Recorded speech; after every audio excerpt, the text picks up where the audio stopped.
വയനാട് ടൗൺഷിപ്പിന്റെ നിർമ്മാണത്തിനായി നിലമൊരുക്കുന്ന പണി തുടങ്ങി. എൽസ്റ്റൺ എസ്റ്റേറ്റിലാണ് പണി തുടങ്ങിയത്. നമ്മൾ ഒരു 9 മാസത്തോളമായി ഉരുൾപൊട്ടൽ ദുരന്തബാധിതരും നമ്മളുമൊക്കെ കാത്തിരുന്ന ഒരു ദൃശ്യങ്ങളാണ് ഇവിടെ ഇപ്പോൾ എൽസ്റ്റൺ എസ്റ്റേറ്റിൽ കാണാൻ കഴിയുന്നത്.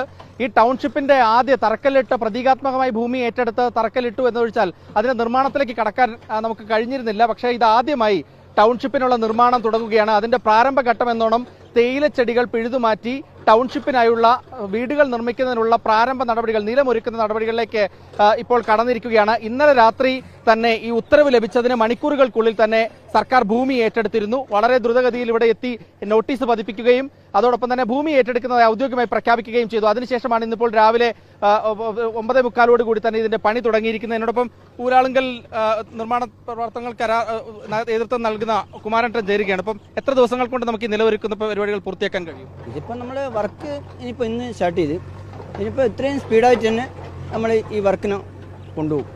അത്രയും നല്ല സ്പീഡോടുകൂടി തന്നെ കൊണ്ടുപോകും.